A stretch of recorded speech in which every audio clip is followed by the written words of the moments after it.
Begin the current Daf Mesech Nedarim Daf Pei Zayin. Begin on the bottom line of Pivav Mebeis, where the Gemara begins to explain the halacha of our previous Mishnah. The Mishnah spoke about if he heard a neder, but he didn't know exactly who it was that took the neder, and then he went and he did afar or he did hakama, or he knew who the person was, he didn't know what it was. Some type of error regarding to the hakama the afar. So the Mishnah said, he could go back and do hafar again. We don't consider this as a valid hafar, and the Gemara is going to explain the source for this halacha, and then ask from that from elsewhere. Today's daf. Some of the things discussed in today's daf are hafara, hakama, kriya, all these different categories of being made for neder, validating neder, or doing kriya, tearing one's garment for a mess, but toys. If you do it mistakenly, and then you find out later that it was mistaken, what the halacha is going to be in those activities. Also, then the next Mishnah discusses hafar v'akama chatzi neder. What happens if a woman took a neder on two different things, grapes and figs, and then the husband does hafar v'akama on only one of them? What is considered when it's separate? What's considered that it's one? And could you do a halfway hafara or hakama? Also, in the Gemara's discussion, it explains the yomי is the terminology the pasuk uses that the husband can be made for on the day that he hears about it. But we're going to see that it's not so simple what's considered the day he hears about it, because the actual hearing is only half the battle, because you have to also know the halacha and then go ahead and be made for. What happens if he doesn't know, but he heard about it? Is that considered to be yomי? Does he lose his chance, or is it at a later point in time? Also, Tchilei Dibur is the halacha that with the amount of time of greeting one's teacher, which is the words machlekes, either Shalom Alecha Rabbi or Shalom Alecha Rabbi Meiri, 3 or 4 words, but be that as it may, is a small amount of time that generally one could retract from something that someone did or said. However, we'll see in the Gemara there are a few exceptions to the halacha that we don't even say, the halacha of Tchilei Dibur. So we begin the current daf, that Peivav Mebeis, the bottom line of the Amid, says the Gemara Lememra. Is this to say, meaning, you told me a halacha that if the wife took a neder, and he thought it was his daughter, or the daughter thought it was his wife, or whatever it is, some type of a mistake, we say it's not considered about hakama afara, and therefore it sounds like you're telling me the yani oisa. When the pasuk says he restrains her, what's oisa? Dafkuhu. That it's specifically that since it says oisa, it sounds like that he has to do the hafara for the one that took the neder, and not to make a mistake with some other woman, and that's why the Mishnah says that okay, if you made a mistake with who the person is, it's not a valid hafara. Now, the Ran says, I find this difficult. Because if you're learning out the halacha of our Mishnah from Oisa, that makes sense for the Hafara, where it says Oisa. But by Hakama, where do you know the halacha that we say in our Mishnah, which is brought into Tosefta, that it also includes Hakama? Our Mishnah was saying, and as the Ran have explained, that based on the Tosefta, that this is a global halacha of Hakama and Hafara, that if you made a mistake, then it's not going to be considered valid, and you go ahead and you could do it over again. So he says the Gemara's source, which it's saying parenthetical because it's about to ask a question on it, but it's from the pasuk of Yoni Oisa. Well, that is only said by Hafara. How do you know that the same thing would apply by Hakama? Says the Ran, don't we know the Gemara brings us a few times this Masechta, that Hafkama and Hafara have a hekish. They're compared to each other. As the Gemara says on Afayin Hey Mid Aleph, that they said to him, what do you mean? State pasuk, Ishi kamena v'ishi yiferena, esha bolachal hekem bolachal afara. That means to say that they compare to each other. You have to be able to have both. And Rehiv also later on this stuff on Peizayin Mebeis compares afara to hakama, just like hakama is mimenu, as we're going to see. That's the halacha, the next Mishnah in today's daf, that you could even do a partial hakama. So to afara is mimenu. So we see they compared. So says the Ran, that's not it's a difference, it's not a difficulty. Since by hafara, since it says oisa, which is dafka, you have to know that it's her, not some other lady, your daughter, your mother, whatever it is, you're not getting confused. So it's like it says by hakama too. That's what it says the Ran, you would answer. It says no. He says, I don't like that answer. Because even according to the one that compares hakama and afara, it's not for every halacha that you compare the two of them. It's rather specifically for things that it sounds like you could infer from that pasuk itself of ishi kameno v'ishi yifarena. As we're going to see, that in that pasuk itself, the word mimenu would sound like you're comparing, where it says by one of them, you'll compare it to the other one. Because the Ran says, I'll prove it that you don't compare it for everything. Because the Gemara previously said, there's a chayma behekem behefer, a chayma behefer behekem. There's chumras that one hafara is over hakama. It says, the halacha is, let's say you're Makayim Baliboy.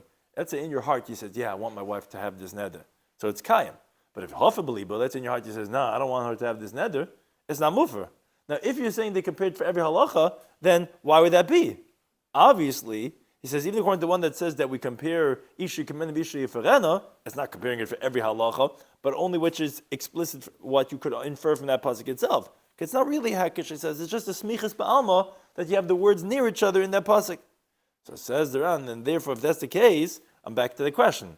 I could understand hafara that it's not going to work if you made a mistake with which woman is making it, because it says Isa. But how do you know hakama? That is not a valid hakama if you didn't know who it was that's making this neder. So it says around maybe the word law that it says by hakama. It says kihecherish law. If he's going to be quiet to her, that's what's called the passive hakama. If you're quiet for 24 hours and then becomes a valid neder, that law is like the word Isa, which sounds like dafka. And he says, from here it seems like, to me, the halacha, that just like the Gemara made it so obvious that a husband cannot be made for his two wives together at the same time because Isa is dafka. Here also, he cannot be mekayim to his two wives at the same time because law is also dafka, like I wrote on Daf Ayin Gimel and Aleph. And therefore, again, he's just saying that where's the source for that you cannot do hakama if you don't know exactly who it is, because just like Isa that says by hafara, so too law says by hakama. Okay, but the Gemara is just assuming everything we just said to say that so fine. It says Yoni Isa, so dafkahu, and therefore it's not going to be valid if you thought it was your wife and it was really your daughter or daughter your wife. But continues the Gemara on the top of Pezayin Menalf. But if I got a very different area of halacha, but it's going to just be a question on the terminology. By someone tearing their garments, what we know is kriya, rice and kriya. Dechsiv al, it says in the pasuk the word al, and says again the word al, which it sounds like that if someone would chas v'shalom lose 2 or 3 relatives, that he would have to tear for each and every one of them independently a separate kriya. Because the chsiv, it says a pasuk in Shmuel Beis, pasuk says that the people, they mourned and they eulogized and they fasted till the evening, al shol, while Yehoinis and Benai, Shalom Melech got killed, and Yehoinis and his son. Now it says al, and it says al. What's all these als? Because they fell by the sword. It should have just said, meaning in this pasuk, we should say that al is dafka, because it's similar to this terminology of Isa, that you have to tear for that mess, and you cannot mistake it with another one. But even so, B'tanya in the Brisa it says Amar Meis Ave V'Kara, right? Because since, like we said, Isa says dafka, so the Gemara is assuming that al means for this on this person. That's why it says al more than one time, because it has to be on each one individually. But why does the Brisa say Amar Meis Ave V'Kara? Let's say they tell him your father passed away, so he tears his garment. It turns out no, the guy told him the wrong first name. It was his son who passed away. So the Brisa says Yatsi de Kriya. He fulfilled his obligation of Kriya for his son. So it says so therefore the Gemara's question is obviously al is lav dafka. Because you see you Yatsi, even though you made a mistake who it's for. So the Gemara's question is, so why don't you say Oisa is also lav dafka? Why do you tell me the whole halacha of the Mishnah is based on because it says the word Oisa, but here it says the word al and sees lav dafka? So Amri Laikash says not difficult. Why not? This brisa that said if they told him his father passed away and he did kriya, that he fulfills obligation even though it's his son, it's not really where they told him explicitly your father passed away. They just told him bestam, unspecific. They said he died. He thought, who's he? Thought it's his father, but not definitively. Then it turns out it was really his son. Oh, but there he fulfilled the obligation because it wasn't explicitly a misunderstanding. He just assumed. But like our Mishnah, which the equivalent would be when they tell him explicitly. Let's say they told him explicitly, your father passed away, and he tears his garment. Now, if that was his intention, that's where he's not going to be Yetzi, because yes, al is dafka. So therefore the Gemara is saying, you're right. When it says Isa, like we learned in the Mishnah, when it says al, it means dafka. You cannot mistake the person that you're doing kriya for. You cannot mistake the person that you're being made for the neder for. We brought a brisa that says you are Yitzif. They told you your father turns out your son. No, so the Ran explains. Although it says Amrulei Meis Aviv, that's lav dafka. They didn't tell him his father passed away. They told him someone passed away. They told him he passed away. He thought it was his father, but they told him a stam. So that since that was not explicitly the wrong information, Therefore, even though it turns out he made a mistake in his head, he's going to be Yetzer. But if told me explicitly, your wife made the neder, and then turns out it was his daughter, yes, that's like the halacha of the Mishnah. That's not going to be a valid afara. The same equivalent would be by that halacha of kriya. I was saying he's Yetzer when you did it bistam. And the Gemara said, Batanya, we learned in the Bryce like this that specifically when you write kriya for the wrong person, you're going to be Yetzer is when they told you stam. They said, oh, Nebuch, she passed away. But if explicitly the wrong person, then you wouldn't be Yetzer. And therefore, our Mishnah that said, Harizi Yachzu b'Yafer, is when they told him explicitly that your wife took the neder. Turns out it was his daughter. In such a situation, yes, for sure, Hafara is not going to work. As the Brisa says, Amru loy meis aviv, if they told him that his father passed away, v'kara, and he tore his garment, and then it turns out it's his son, lo yotzi de kriya. No, you're not yotzi de kriya because it's al. It has to be for the right person. It was the wrong person. Oh, but let's say Amalei meis loy meis. Let's say said, oh, your relative passed away, and uksavar avav v'kara. He thought it was his father. And he writes kriya. It turns out it was his son. Yotzi de kriya. The Bryce explicitly like the answer of the Gemara that there's a difference between stam and b'mefarish. That's one approach. Now the Gemara brings up another answer. Rav Ashi Amar, which the Ram just points out, Rav Ashi is not coming to disagree with the first answer of the Gemara, which says that when you did it b'stam, that then you would be yotzi, because he has to agree you'd be yotzi kriya. Because the Bryce that we just quoted, it says explicitly that when you said stam, meis le meis, and he thought it was his father, turns out his son, that you yotze. And therefore, in the equivalent case, in the Nedarim, hafar nakama would be valid. If let's say he thought it was his wife. They says, oh, she took a neder. She took a neder, and he's being made, he thinks it's his wife, turns out it's his daughter, then, of course, everyone's going to agree that it's going to be a valid hafara. But, so what's Rav Ashi coming to tell us then? What is his second teretz? It's just that you don't have to give a doichik teretz to say when the brisa, the first brisa we quoted, when it says Amruloi Meis Aviv, they told him his father passed away. We said it doesn't really mean they told him your father passed away, because we explained the brisa that when he said they told him stam, he thought it was his father. So that's a little bit of a doichik teretz, because the words of the brisa are Amruloi Meis Aviv. So therefore, Rav Ashi gives another answer to explain that actually you could have even when a mefarish, when you explicitly said Meis Le Aviv, even there, I could tell you that you'd be Yetzer. How could you be Yetzer? It's a mistake. No, so Rav Ashi says, the Brisa that says that you can be Yetzer whenever you let him know afterwards that it's a son, you let him know b'toich k'dei diber. With an amount of time it takes for a person to say the word Shalom Alecha Rebbe from the tearing. Such a situation, you can be Yetzer Kriya, and you can be Yetzer Yakom and Yafara. In our Mishnah that said that no, if you made a mistake, who it is, Yachzav Yafer, is talking about where they told him who it really was, La'acha Kedei Diba. After the amount of time that it takes to say Shalom Alecha Rebbe Meiri. That was after the time that they told him the Hafara Rishona that it was by his daughter. So the Gemara explains. This is the Bryce is saying you feel your obligation of tearing is specifically they told him his father, they told him explicitly the wrong person, your father passed away. And he says, what? And he tears his garment. Then when the amount of time it takes to say Shalom Alecha, he said, no, your son. So that's within the time frame of the action that he did, it's considered part of that action. And therefore he fulfills obligation. This he said that based on our Mishnah, let's say, that since it has to be dafka, you won't be fulfilling your obligation of tearing. That's la'achar kedei diba. That's after the amount of time it takes to say Shalom Alecha Rebbe Mary. And says the Gemara Batanya. That's what we learned in the Brisa. The Brisa says, someone has a sick person in his house, and he faints. And he tears his garment. He tears, and the guy wasn't dead. He moves and he says, Shema Yisrael, and then he passed away. So, lo yotzei kriya. He's not fulfilled his obligation, because he wasn't dead yet. But, he says that we didn't learn that you didn't fulfill the obligation, only if he died after the amount of time it said, take to say, Shalom Alecha Rebbe Meiri. But if, let's say, in the amount of time, in those few seconds, he passed away, then it's like when you were still saying the words, which in this equivalent is like as if you were still tearing, and therefore, like the Gears to the Ran adds on, you would not have to do Kriya again.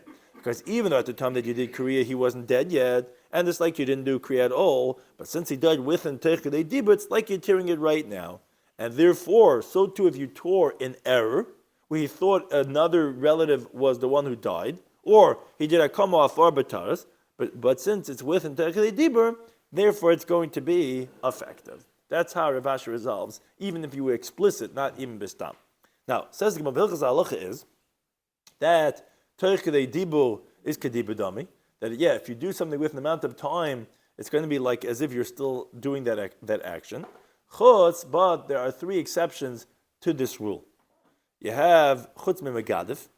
If someone did blasphemy, that is, if he cursed God, and with an amount of time at Torchei Dibur, he wants to back out from what he's done, he can't back out. He's going to get that punishment from megadif. And if he worshipped idolatry, meaning, let's say he says to an idol, "You're my God," and he retracts. He says, "No, you're not." That's not considered chazara. He did avodah zarah. And umakadesh, engaging a woman, umagarish, and divorcing a woman. Where if he gets engaged or gets divorced, and with Torchei Dibur, he says, "No, you're not engaged to me." No, you're not. He can't back out anymore. Now the Ran says, I don't know why are these halachas different, and where do the rabbis get this from, that these areas halacha will not have the halacha of Torchei Dibur. So he says, it appears to me, says that by all other areas of halacha that are not so severe, when the person does them, he's not totally conclusively doing it. His intention is, I want to be able to back out with hefker. No, I'm not. Someone jumps right. I want to be able to back out.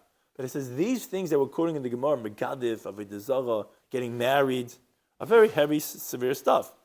A person only does it if he really makes up his mind, and therefore, even backing out Torchei Dibur is not going to be effective because you made up your mind already. And if you're doing avodah zarah, megadif, or getting married is on. It seems to be on that same category, pretty severe, or leaving the marriage, you can't back out. Now he quotes from the Ramban that writes from Rabbeinu Tam that where does halach of Torchei Dibur come from? He says it's a kind of dirabanan, because if you have a student buying something in the store, and he meets his Rebbe in the store, that he should be able to give his Rebbe shalom. So we need to be able to consider that within that time frame. And then they made it like global for all areas halacha. Says Ron, I don't like this, because you think the courts are going to uproot a biblical halacha, like let's say a halacha of Nadarim, with a kumvaseh because of a Talmud greeting his Rebbe? He says, no, it's like what we're saying, that a guy usually is not conclusive in his convictions, and he lets himself a few seconds of error, besides these things which are so severe, therefore we don't have the halach of Torchei Dibur by these things. I'll continue halach in the next Mishnah, again continuing the theme of this parak, which talks about the hafara that the husband could do for his wife. So this Mishnah continues to qualify the halach of his hafara. Amra, let's say the woman says, Kainim tein vanovim elu. Says, I just read an article how bad figs are and how grapes are. They have all these toxins. I'm taking a neder that these figs and these grapes are forbidden. Amisha ani te'emes, that I'm going to taste them. Now, what happens if, let's say, the husband, he has his own opinion regarding, he agrees that figs are terrible, has bugs or whatever this and that, but he thinks grapes are a good thing. Antioxidants, he's like, so, kaim le'te'enim. He only validates the figs of her neder, but he doesn't say anything regarding the grapes. Says the Mishnah, kulei kayim. That actually validates the whole neder, even for grapes, and he cannot go back and be made for the grapes.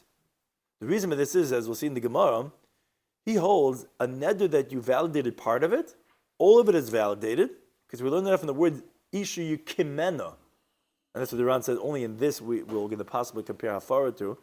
It's in that pasuk of Isha Yikimena. What does Yikimena mean? You can read the word Yikimena as Yakum Mimenu, which is that Mimenu means from it. From is only partial. Hakama will be even partial. Mimenu will be considered as a Yikimena. So therefore, even though you only validated part of the neder, the whole thing is going to be Mekoyim. Even if he was Mefer? He can't be Mefer. Oh, I mean, if he was first Mefer and then Mekayim. All right, that's a good question. No. Since maybe you could, but if you do a partial akama, you're already mimikayim the whole thing according to the Tanna of our Mishnah. So you can't be made for now once you did akama. You could go to the Rav and be shoyla on your akama, and then go maybe do hafara. But once you did a partial hakama, it's like you makayim the whole thing. Now, hafala te'enim. Now we bring a different case right now. We just talked about if you were partially makayim. What happens if you do a partial hafara? Hafala te'enim. For some reason, so discussing the same case at te'enim. So enim mufer at sheyafa afla navim. So it's not a hafara until you do hafara also for the grapes. Now it's not clear. There's two interpretations of the Ran. When you say it's not mufer until you mefer also for the grapes, what's not mufer? Is it not mufer even for the figs? Or is not mufer for the grapes only if you do the hafara also? So the Ran makes two interpretations. Either it's not mufer for the grapes until you explicitly mefer the grapes, but for the einim that you did hafara, it's going to be hafara. Or another interpretation he brings, actually, no, it's not mufer at all, even for figs, until you mefer also on the grapes, because you cannot do a partial hafara. That's two interpretations of the Ran. What does it mean, eina mufa shefa avla navim? Is it not mufer the grapes also until you also mefer the navim? Or is it even the figs that you did hafara, and even that's not going to be hafara until you also do on the grapes? Now, however, says the Mishnah, Amra, if she says, Kainim te'ena shani te'emes, va'anava shani te'emes, she says it not in one phrase, but she breaks it up into two different statements. I'm taking neder that I'm not tasting figs. I'm taking neder that I'm not tasting grapes.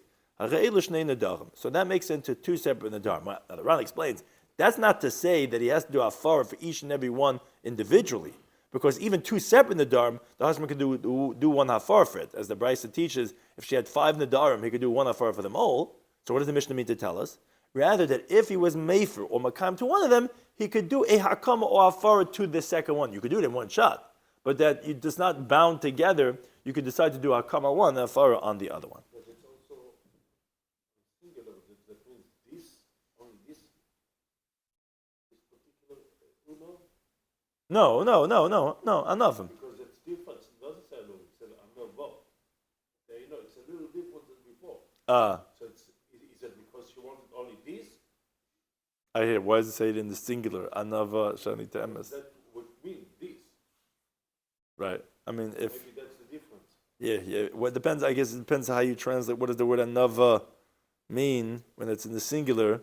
Is it referring to one grape? Yeah, it's a good shaila. It's a good ha'ara about the different terminology of te'ena or anava.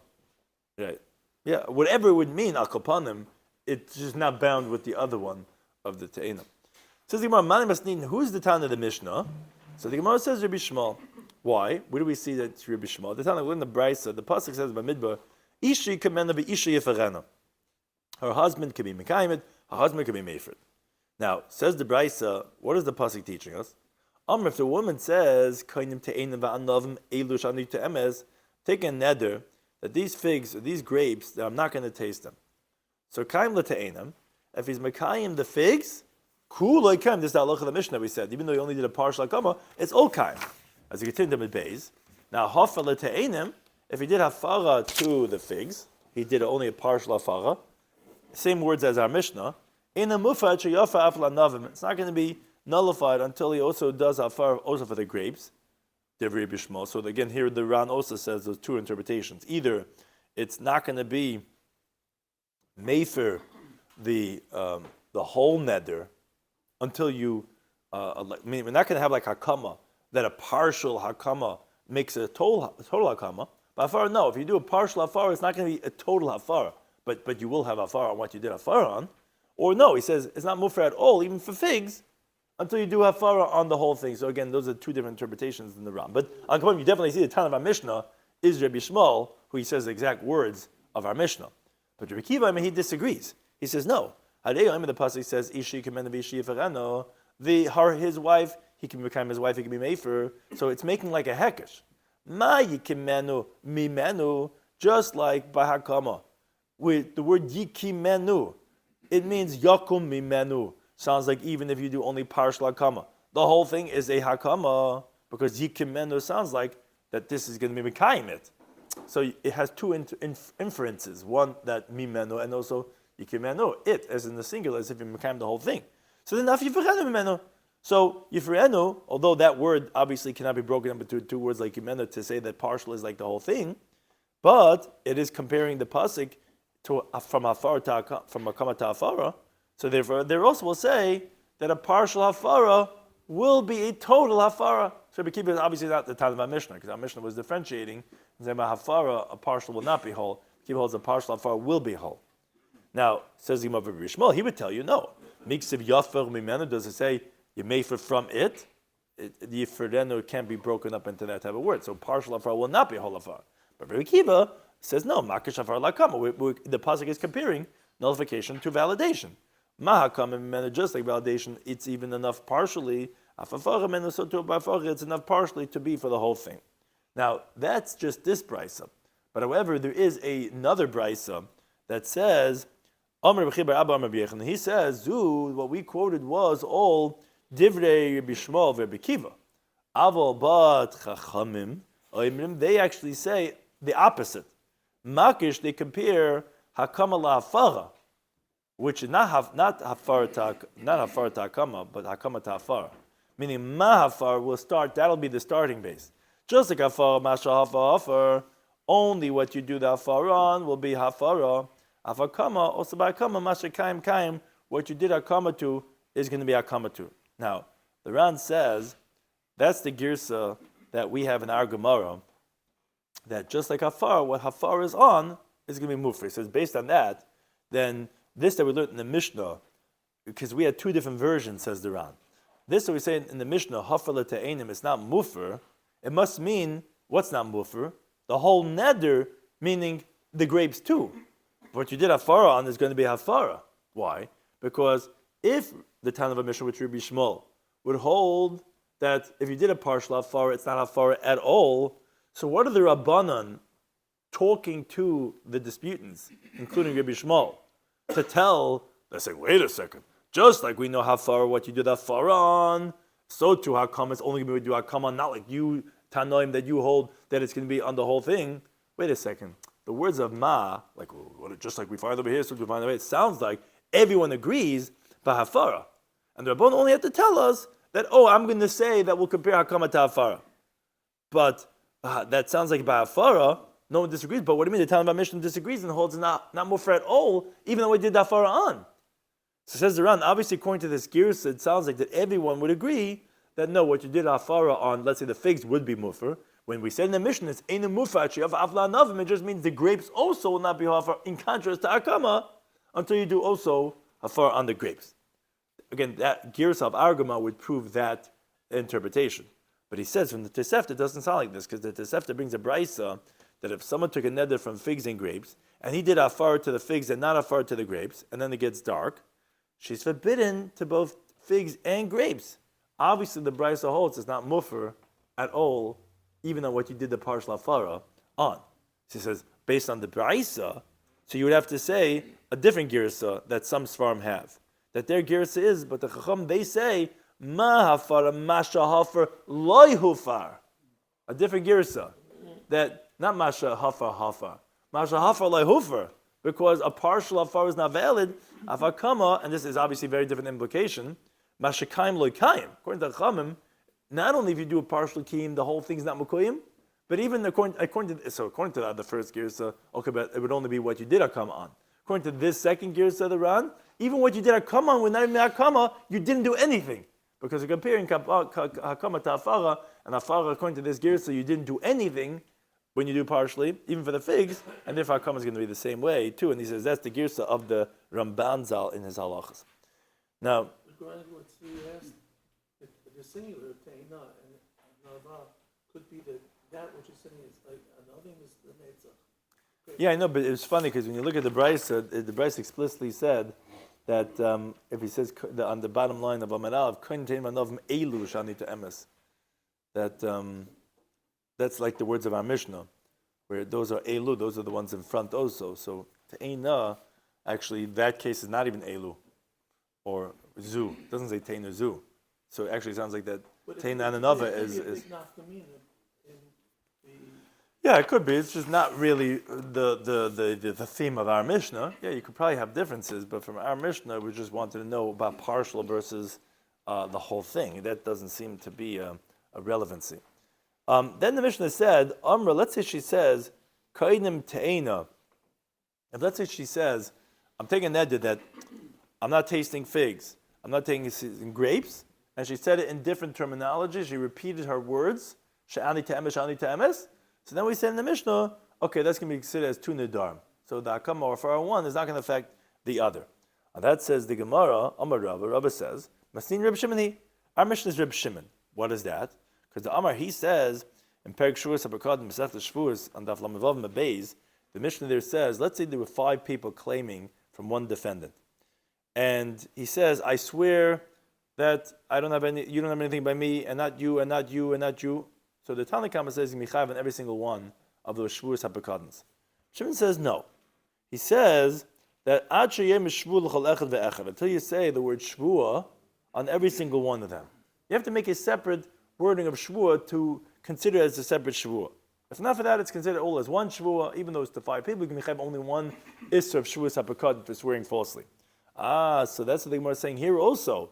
We don't consider it as 2 different nedarim until she says the word sha'ani te'emes for every single one individually. But if let's say she says, I'm taking neder shani te'emes, I'm not going to taste loy te'ena v'loy anava, according to Rabbi Shimon, that would be considered as one neder, which therefore you wouldn't be able to do a hakama one and a far on the other one. And whereas according to Rabbanan, that would be considered as 2 nedarim. So our Mishnah must be like Rabbi Shimon, why do you have to say the word shani te'emes? Shani te'emes is because without that it would be considered as one neder. Hold that, no, it's still be considered as 2 nedarim. The next Mishnah. Again, continuing on this halacha of afara, of the husband's ability to be made for the neder of his wife, says the Mishnah, let's say the husband says like this. He says, Yediah nishish nedarim. He says, I know that there are nedarim, meaning that what my wife took a neder is a bona fide neder. I realize that it's a vow. But I don't know that the husband can be made for any one of his wife's nedarim. I didn't know that if it's inu nefesh, I didn't know if it's I don't know this. I know this has something in there. I knew the husband has such authority. So afterwards, when the husband finds out that he could be nullifying it, says, yeah, he hears the shir from the roof, and he says, really? I can be made for neder? So then Yaffer, within the day that he finds out about that he could, then that day he can be made for. Because, as Ran explains, up until that day, we don't call that Yom Shammai. It's not considered Yom Shammai. You heard with your flesh and blood ears. That's not considered the day that you heard about it, because that's not considered hearing. You don't even know you don't know anything about your ability to be mefer. When you hear the halacha that you made for that day, it's considered by Yom Shammai that you made for the neder. Now, let's say a different case. Let's say the other way around. Let's say it's Yedei Nishish Mefirin. Let's say I know that I could be mefer. I knew that there are some nedarim that a husband could nullify from his wife. Aval ein Yedei shezen neder. But I didn't know that this is one of those nadarim that the husband can be made for. And then he finds out that this is one of those nadarim that he can be made for. So here we have a machlekes. Remeir Emes says, lo yafa, that no, you can't be made for. Now, there's 2 different interpretations in this halacha of Remeir. Either it means that you cannot be made for at all, not today when she took the neder, and not later on, like a few weeks from now, when they let him know that he could have been made for. Why? Why can't he be made for either one? Today he cannot be made for because that's not considered Yom Shammai, that he should be able to made for, only when he knows that he could be made for. And since he didn't know, because he didn't know it's one of those nedarim, so therefore, it's not Yom Shammai. Now, let's say a week later when he finds out that he could have been made for, he cannot be made for. Why? So the Ran says very interesting. He says, because the first time you knew about it, regarding that to not allow yourself to be made for a later point in time, that partial that is considered Yom Shammai, and you already lost it. So in other words, it's the worst of both. It's not enough to know to allow you to be made for, because you don't know that this is one of those nedarim you can be made for, but it's still enough that Lamaisa you heard it and you knew that that you could be made for a certain nedarim. You just didn't know this was one of them. So when you end up finding out a week later this is one of them, you're already too late. So it's like it's like you're stuck if you do, you're stuck if you don't. You know what I'm saying? Like one of those, you're not going to be able to get out of this either way, because it's not enough to be helpful, but it's enough to be detrimental. Like the Gemara often quotes a pasuk, "Chacham lahara v'lo lahetiv." You know what I'm saying? It's enough to know to make it problematic, but not. That's one interpretation. Now, but for Chachamim, they say, Yafer. No, you could be Mefer. When could you be Mefer? On this day, when she took the neder. Why? And this is going to be the discussion in the next daf regarding this opinion of the Chachamim. They hold, Miktsas Yediyah is Kekol Yediyah. Meaning, a partial knowledge is like you know the whole thing. And therefore today, since I know that I could be Mefer, I just don't know if this is the type of neder I can be Mefer, that's enough of a Yediyah to be considering it as B'yem Shammai. But once you pass that day, then you cannot be Mefer. Because the first day is considered Yom Shammai regarding that it gives you the ability to be Mefer, and also regarding that you cannot be Mefer from that day on. That's one interpretation of the Machlekes Rameh and the Chacham. There's another interpretation. When Rameir said in the Mishnah, Lo Yafer, what he means to say is, Dafka on the following day, when he ends up hearing about it. But that day, when he hears about it, then he can be Mefer. Because he holds that since he knows that there are Nadarim, and there is an ability to be Mefer, that's considered a bona fide knowledge, even though he doesn't know that this is a neder that he could be Mefer. When the Chacham say that no, you could be Mefer, they mean on the following day. They mean the day when you hear about it, that this was one of those Nadarim. Because they hold, since on the first day that he didn't know that this is a neder, that's not considered knowing. If that's not considered knowing, so therefore you didn't lose that B'yem Shammai, and the following day when you end up hearing about it, that's going to be B'yem Shammai, and we're going to discuss in the Gemara the seeming contradiction to this halacha. Thank you to any time for hosting us. I still think the difference